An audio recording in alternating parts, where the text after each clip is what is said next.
I love the music. Marshmallows back! I don't have enough to buy. I didn't want to this skin. It plays a prop on kid, guys. Wait, Mellow Rider, why? There's twice. They change colors as well. Sounds the same.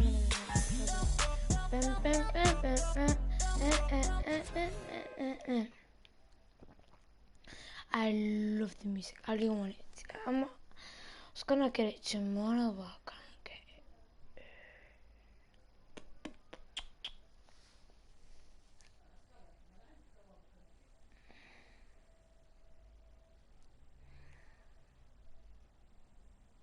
Guys, in the link it in the flipping message box always.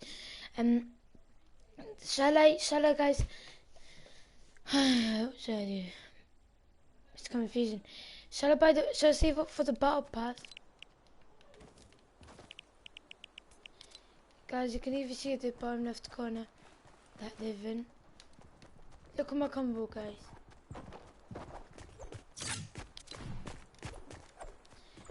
Look at my combo, my back bling, my skin and my pickaxe. It does not look sick. Combo. I'm watching even the event, creative showdown, not showdown, creative event. Much, guys. Yes, the Junkyard Juke is developing nicely. Everybody's starting to figure out what all the different tools and props they have available to them.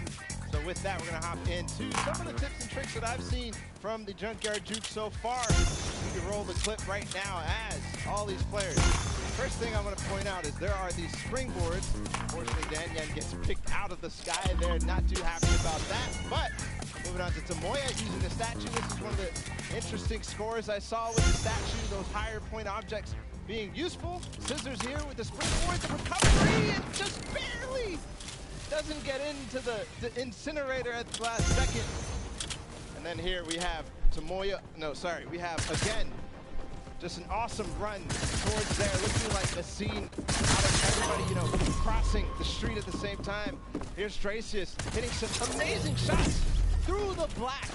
And then he just continues shooting, just hoping that he can get a shot. This is the other team that coming through, doing the same thing, but then also synchronizing, making sure they have coverage on all angles. And finally, Moya made some amazing calls. We'll listen to them in a second. This is what he did, always timing it perfectly so that he can get in and make sure that his teammates also go at the same time, take it into that incinerator. So we're going to have some lights from Moya and team. In this one, they made sure that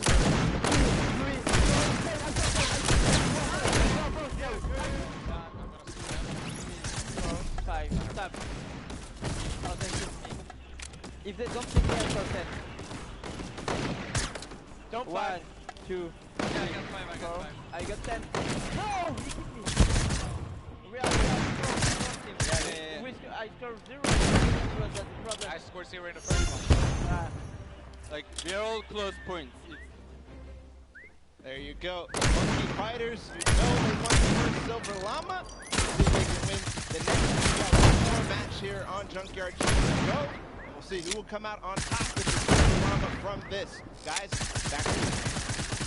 Thank you so much, Paula, for that great breakdown. Listening to the cons, that's one thing I hadn't considered. I was just kind of like, yeah, it's going to come up now. But these guys all on cons talking, have one guy countered out. That guy's just like a metronome, make sure he has it on the dot every single time. Brilliantly done from them. Will they be able to take back that top spot? We've seen them do it. If they grab that silver llama, they'll be in such a good spot. But right now, they aren't seeing the same success. Yeah, you want to get the silver llama to get there. I think that right there, there was a lot of information in that bit right there. You kind of noticed the team synergy, and he said something very important in his interview there. Talking about being patient. Really happy to get saw Scissors, very expressive on the cam. Just it's hard to get the pointer, and that's what I talked about before the game started. I said, trust me, this is a lot harder than you think. You might just alternative to something, run it through. No, you're gonna get shut down. Well, I mean, it's just like, if you think about it, it's the mental aspect that really, if you're straight somebody else, then they're that much harder. These guys are all from the death run qualifiers. It makes it that much harder. But thank you guys so much for joining us here. And again, don't forget, there is fantastic, awesome event-specific merch starting here right now today on the 26th. You can also get it on retailrow.com. Make sure you celebrate this event.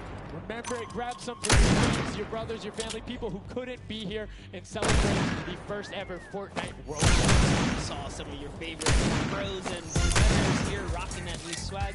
Definitely loving it. All types of collaborations here. I love when Fortnite releases new gear, you know? It's kind of allows me to spice it up. I'm always a fan of anything Fortnite swag. That's pretty much like 98% of my wardrobe. Love the logo, love the bright colors, but enough from us. Match 3, number 2, the final one on the original version of Junkyard Juke before we see the remix later on. Are you ready? And let's begin. The first round is underway. Match number 3, set number 2. Who will be able to incinerate the crowd the most? Who will push out the lead? Anybody upset the funky fighters who took that first one. You need to make sure they don't get this in the air. And basically, everyone first. Yep, and you can see there, Taldeck did land a shot through the Korean. Very nicely done. Another kind of lane, right? You want to look at your lane, see which lane is available to you that's easy to maneuver the objects you want to bring through. Clitex, for example, here is using a bear. I can sneak this around. So the big thing with the bear, though, that you don't really consider is the coloring of the background. You're in the junkyard. You're a little bit in one of those desert biome situations.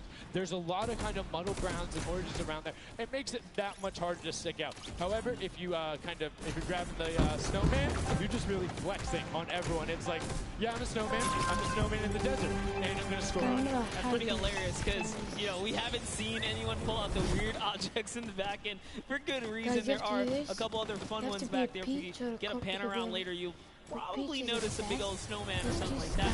But with all this money on the line, there's no way anyone has time to play around like that. You can't play around because every single one of those runs matters. And right now, we see Sunshine Soldiers swapping over. They've already put in 2 2-point props. So you need to be slightly more efficient on those runs. But good job getting on the board consistently. And as we say that, 5-pointer goes in. Boom, they're ahead of the Funky Fresh, who had a singular 10-point run. So trying to get every possible point. It's all about min-maxing efficiency. Honestly, the Little Warriors are doing a great job at defending here. They all have a ton of eliminations. Taldeck at 6, Taco at 5, Kaz and Ninja both tied at 7.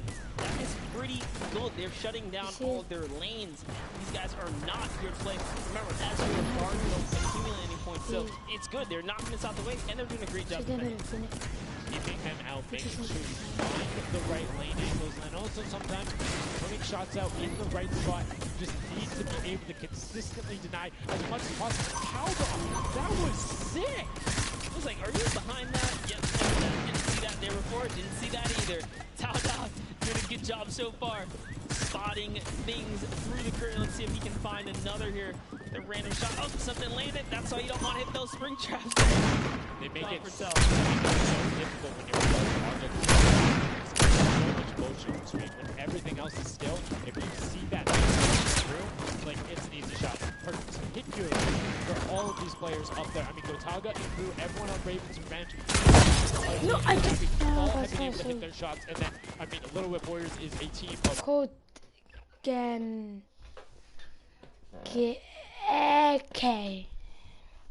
If that's actually a code, I still record them and use it every single time.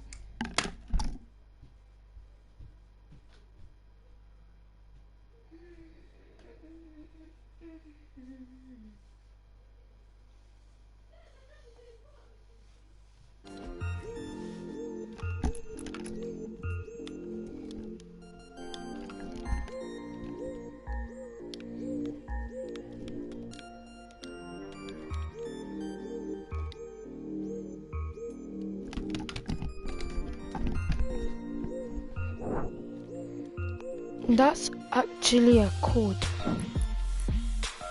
When is it expired? It's going to expire. That's it.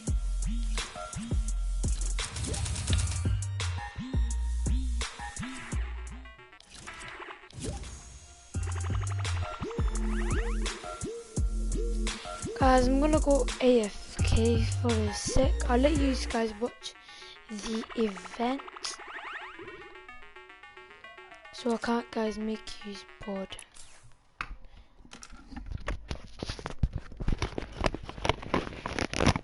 Makes me laugh to see him scratch his head, his jaw drops like, oh, being so close and not making it through is so unfortunate.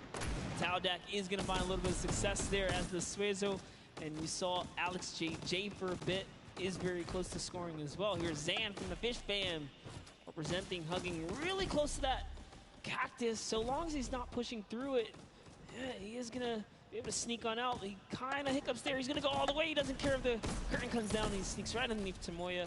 And his team up top, Funky Fighters, are at 35 points now in the guard tower. They can't earn anymore. And that was a great run there by Zandy Knight. You see SoloS waiting for the blinds to go down, making sure he can find an angle, and then pushing in towards. Needs to be careful of that spring right there, but doesn't matter. It gets picked up anyway as he's like, hey, there wasn't a card there before. Alex JJ now looking to find a run. You can see Fish Fam and Llama Record Code currently hanging out at the top, but again, haven't had the chance to be up there, so can be expected. Alex JJ now 2 targets, both running out. Good stops at the same time, but particularly if you have 2 people taking the same path as the same item, it kind of has a little bit more of a benefit because you're like, yeah, those were both there behind. There's no way those are both props. That's what I was going to say. I was like, you know what? Honestly, if you see a bunch of the same things, they blend in a little more. It's when something's an oddball that you really start to shoot. So maybe it is a good idea to time it, right? But there's split spawns, so you don't always consistently, there's different spawn points around the map that have the different exits as you go out, so you can coordinate with a teammate, or what you can also do is sort of bait somebody else to do it, right? So you see somebody who's running an archery target, and you're like, okay, I'm just gonna grab that too, and then you follow their path. And if they get picked up, oh, well, you look slightly more natural, particularly if you're that much more patient. And you can see SoloS is actually doing that right now with Carnifex, both of them going into the box. SoloS does hit the spring, is hanging out behind the car, and will get the score. That was a great run. Yeah, he actually recognized where he was not looking down in the right direction, so he took advantage of that. Funky Fighter let his guard down for just a second there. He did manage to sneak on through, so that was the big point there in the final seconds as this round is now coming to a close there. Next round is going to begin. We're going to switch up the guards. Take another look. And no dancing, just props and shots going out from the guards. Round 3 kicking off in the final match of set 2 at the Creative Finals. Who will be able to take that second silver llama? And right now, you see Bensor is going in for the 10-point prop right away. Kutu does get the Mimic, but then opts to go for a different route as players are starting to feel a little bit of the pressure here. You can tell they need to score points. It's the first time we're starting to see some gnomes out there and another teddy bear on the run. That's right, Kantaka representing here. He's putting himself straight behind every object that he can. I love that they're using the smaller objects. It's so much easier to score with those. When you bring those big ones out, it really is hard. He actually put himself inside the truck. You see that? He's following Kuta so close here. Just kind of use him as bait, really. As you get behind him, he's safe. Yep, because they don't think they're going to fire twice in there. That's the benefit of it. But right away, you see Kaz, Taco, Chappie. Great little run there from the Little Whip Warriors. That's going to push them back into contention. There's 65 points currently, but a dumpster going in from Hand of Blood. There's another 10 points for Llama Record, though, pushing them up to 90. And they were the winners of that first match. So if they can hold on, they know they'll be the guards in the final round. They need to build up as much of a lead as possible here. Carraro actually has 15 eliminations, so he had a super successful guard round, but the Chicken Champions need to get picked up here. They need these points. And there it is. He's doing a lot of work for his team, showing that, hey, I can push us up here too. Just gonna go ahead and take that 5-pointer, throw him right over the Fish Fam now, and they're in the top 3 running. That was a great run from him. Corner peeked the entire time, made sure nobody was looking for him. Like, he was barely threatened, but right now, Spencer coming through. The Chicken Champions, can they overtake in the last minute? That's 10 more points. That is going to go through for them, and it starts pushing up. Llama Record Club needs to get in some runs. The Chicken Champions will not be on the defense with them for the last one, so they're pushing it through. Right now, it is the Sunshine Soldiers and the Fish Fam up there, so they're doing their best to delay everyone. X-Sandy gets picked off by Tyler, and now Carnifex is chilling in the back on that rusted out car. Hand of Blood just barely avoids the shot. Oh. Saw the hitbox going through there. The Tracers finding a way through the window, but not enough as Dracius gets in. 2 more 10-point props also going over, and we're seeing, I think, a little bit closer of a score here, minus the fact that the Chicken Champions haven't shot yet. Yeah, this is pretty rough. Neither have the Llama Company. The Llamas have not shot, went into the guard tower at all. You can tell because when we go to their POVs, they don't have any limbs, so they have not taken a run yet. Yes, excuse me, I misspoke there, meaning the Chicken Champions had already shot. Oh, the fact that they're already yeah, up so in the they're second. doing great. Llama needs to press on it. The only team who really has a definitive lead right now is the Chicken Champions. Effectively, they're up 30 points on the rest of the field because Cuddle Team and Llama Record Code both have to shoot next round. Oh boy, so if they can't secure a big lead here in the last couple of seconds, if something can't get processed, oh, the poor Burger at the very end. Burger did not get processed. We like it, never frozen there. Brilliantly done. Doesn't find it. Great work from coming out, and Carnifex doing a great job. Round 4 will begin. It's going to be the last match, and we're going to see what the line is going to be. Who is up in the tower? Who will be able to defend? And can they hold them off? Again, it's Llama Record Co. and the Cuddle Crew up there. Go Taga. It's already up there. And you can see the Chicken Champions were able to connect, so it's all about can a Little Whip and them catch up. They need a fantastic run, and they have to do everything to deny him, and you can see right away already tunneling in on those 10-point props. Yeah, the Cuddle Crew cannot earn points. The Chicken Champions already have the lead. They just kind of continue to press on here. Llama Records are up at their run, but it still matters. There's so much on the line for depending on each game, right? Each game is worth so much. You still want to hold your placement regardless of what. This is still a fantastic game for all the teams in the top 3 right now. And I mean, we saw the Ravens come up huge in their last match, pushing all the way from 7th into 3rd because of clutch last-minute decision-making. Right now, Little Whips are trying to do everything they can to catch up with the Chicken Champions and not deny them. Ninja still sticking with the water heater runs, trying to get as many of those in, but the Chicken Champions are still stretching out their lead. They have a 25-point lead, which means the Little Whip Warriors have to either start fast running with the 5-point props or switch to 10-point props. They cannot catch them doing a patient 5-point strategy right now. They won't have enough time with how good the Chicken Champions have been. They have been the prop masters so far. Yes, they have. They were doing so good, and oh no, Ninja hits a huge spike there. He's trying to dodge, and he's so close to making it through. It's very, very close. And here comes a 10-pointer from Taldoc, sneaks it right in. That's great for the Little Whip Warriors. That's actually going to throw them over the Llama Record Company right there. Cuddle Crew actually is somehow up. Look, the Little Whip Warriors actually went to 2nd place now. They're so close to overthrowing the Chicken Champions as well. It's going to come down to the last final moments. Can the Little Whip Warriors get the runs they need to? You can see Kaz is taking the corner route, trying to find whatever he can, and he's doing it very well so far. Avoiding the jump pads there. Pretty sure Ninja called those ones out on the run since he hit them on the last time. You can see they're only 20 points down. They're all on 5-point props right now. They will be able to do it, but all of a sudden, Fish Fam is right there as well. They're only 25 points up. Here comes a rotation of prop. 5 points will be coming across for the Little Whips. Fish Fam also getting it, but Cuddle Crew does finally get pushed up there. Brilliantly done. 15 points now separates them, but Ryan gets one in for the Tender Defenders, pushing it back up to 25 with only 30 seconds remaining. Rubius knows if he can get this water heater in, if he can be safe. Oh, apologies, hidden so well. He was the statue going on there. And as you can see, hits the jump pad, stays on the corner, will get it in. That's going to push them 30 points clear. But as I say that, Fish Fam catches right back up. 19 seconds left, Monster, in the final match of set 2 on Junkyard Juke. Can the last minute scores come through? 25 points, they need a run of 10s. Kaz got in, the box is coming just behind.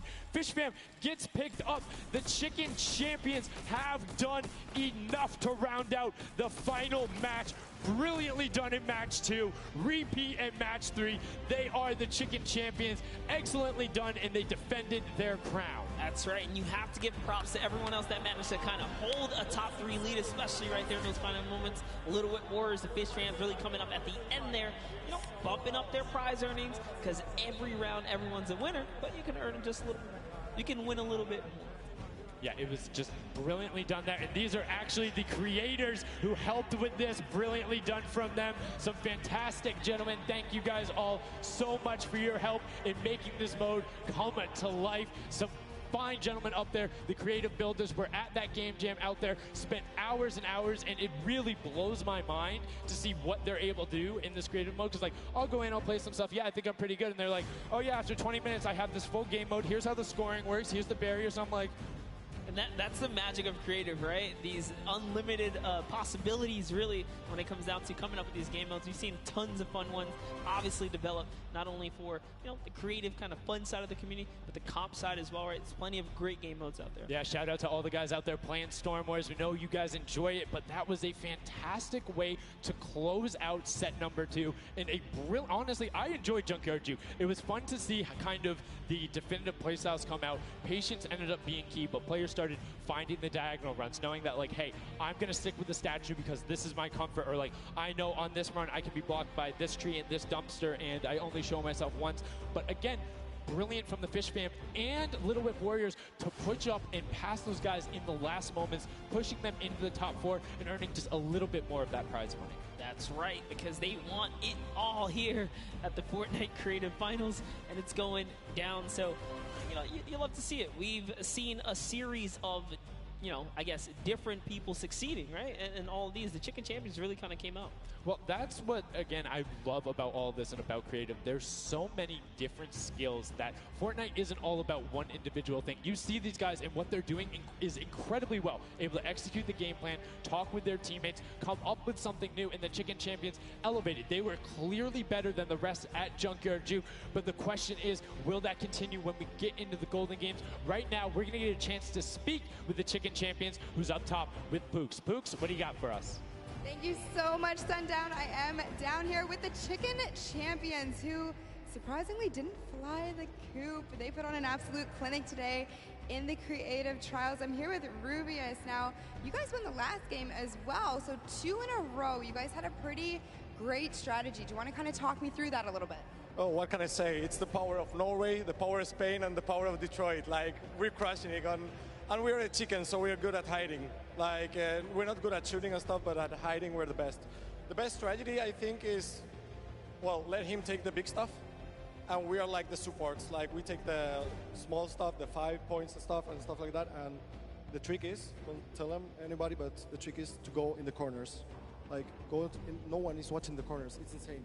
So no one is watching the corners. I hope all of your competitors did not hear you just say that. Now, he said that you were in charge of taking the big items. Does that put a little bit more pressure on you? No, it's good. It works good, so. So you guys have a ton of confidence now. You have won 2 games in a row. I'm so excited to see how you all perform in the rest of the day. Going into these next games, do you have anything you're going to change, or are you going to keep things the same? We're just going to keep things the same, stay consistent, keep level ahead, play slow. That's really it. So.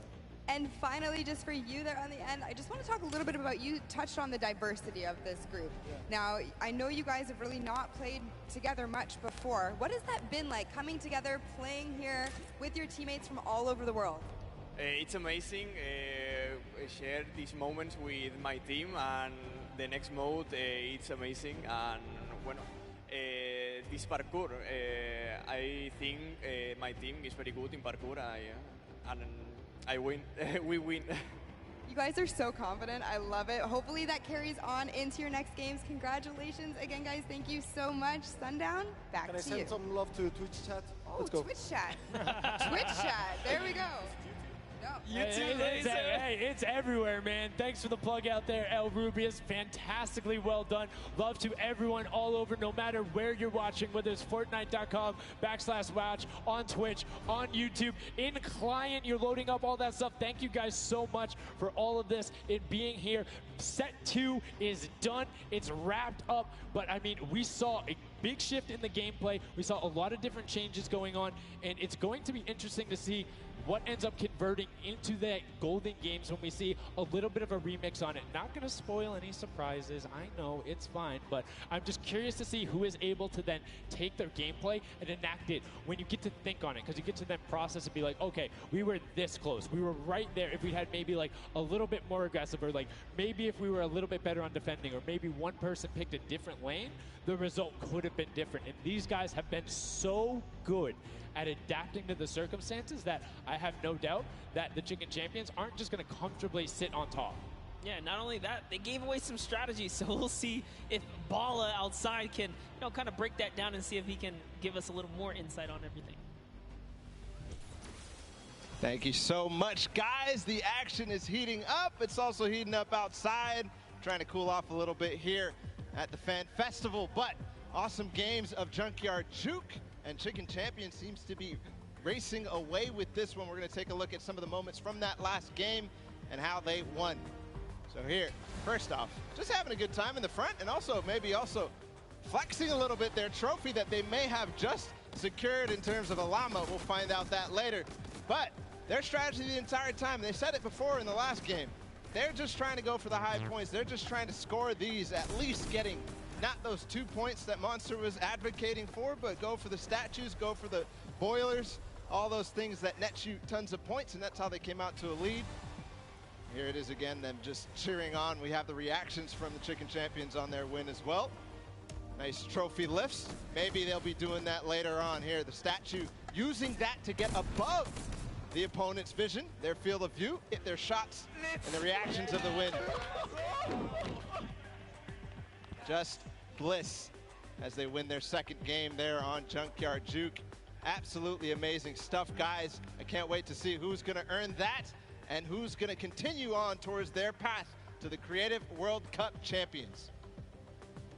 Thank you so much, Bala, for that in-depth analysis. Now, I know you guys want to see the standings. We want to see them as well. Unfortunately, there was a slight little hiccup. We want to make sure everything is right, because this is a huge moment for all of these guys up on that stage. So while we sort that out, we're going to go to a quick break, and when we come back, we will have the standings after set 2 and then move into set 3, which is the world premiere, never before seen world run. So if you need to go do anything, go do it now. Take your bio breaks, take care of everything you need, and then we will be right back.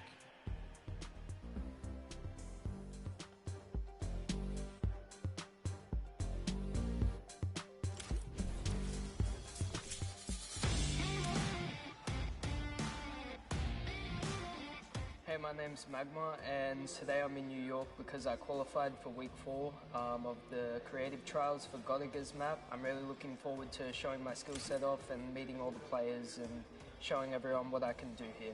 When it was first announced that there was going to be creative trials, I was really looking forward to it because it was all I did pretty much 24/7. I looked at it as an opportunity. I find after playing Battle Royale, when creative first came out and Scissors released his first death run, I just instantly sort of, took a liking to it, and I enjoyed playing it. And I guess from there afterwards, when I found there was money involved with doing death runs and stuff, that sort of caught me and caught my attention, and I started playing more. So with my team, my captain...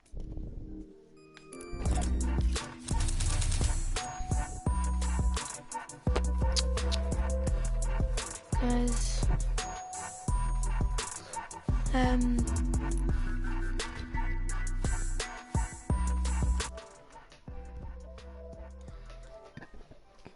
give me a sec, guys.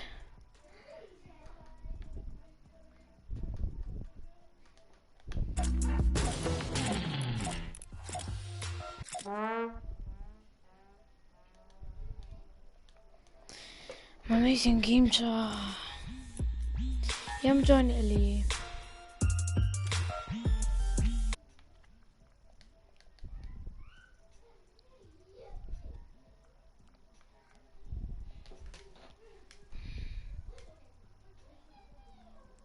سراج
I'm a bit creative, guys.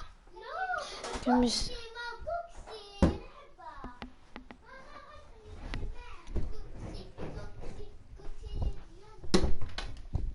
Fortnite World Cup, so keep cheering for me.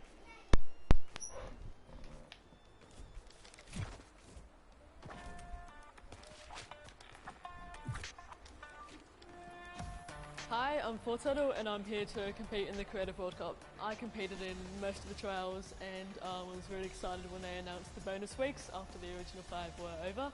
And I competed in the JDF 100 level map and I had to speedrun 100 levels as quickly as I could. I really enjoyed like all the different styles of maps and death runs that there are, and I really enjoy speedrunning them and trying to get as good as time as I can. The moment I found out that I qualified, it was just insane.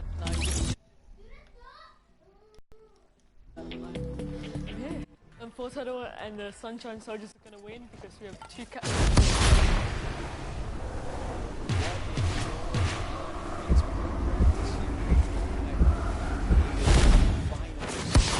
very soon. A lot of first thoughts, first looks at the Sky Station Showdown, which is an incredible map. That was a great map. I mean, it mixes a huge new element into the game. You know, you gotta protect the person with a sword. You have to be objective. But my team, great teamwork, and you know, we kind of pulled through at the end there. It was awesome. 1,000%. You know, so being able to in that, you know, before obviously the big moment. Nice. It's huge. It's huge. And so, like you said a second ago, this is a brand new way of viewing Fortnite and playing Fortnite, which is incredible. Exactly. Very exciting to come up with, and then also turning it into a competitive aspect and put it in the game and make this tournament. So it's amazing. So, any general kind of thoughts, concerns, maybe about strategy? You know, I think we won, so we know the strategy. All right. Listen, this is practice still. We've got the big moment coming up very soon, but do you want to shout out your team real quick? Yeah, no, we've got some speedrunners in our midst, actually. We've got Tyler, we've got Zand, and Suzu. They are all speedrunners. And as you know, later in the Creative Cup, we're going to take that one. Inspired by the creative man. Oh, the renegade read is here, guys. There's renegade reader, guys. He's a pro.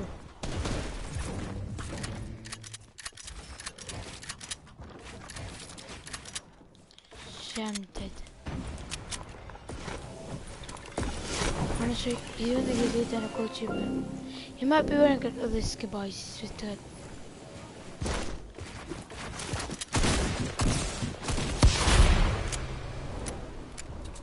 I got.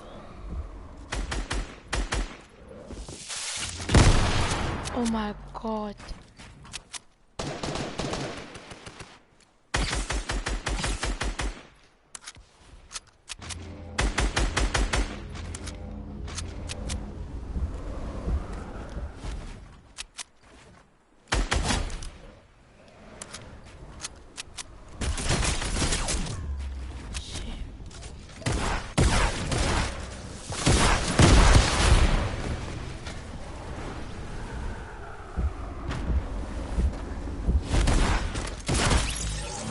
Two fists.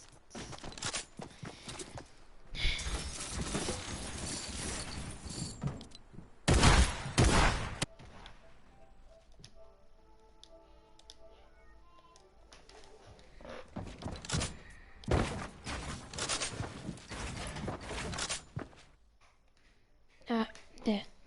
Then I can speak to him.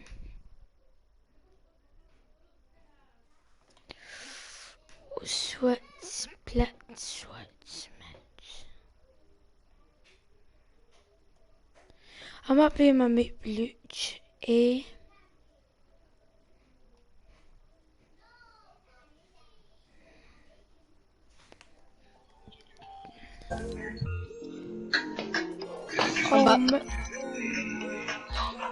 What's up? Leave, man. What? I said leave. Mustafa!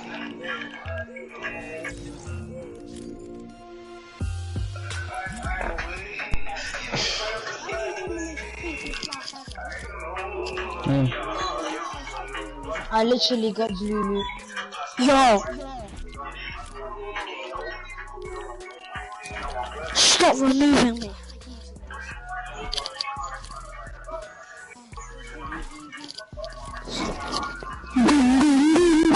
Shut up, man! Who said?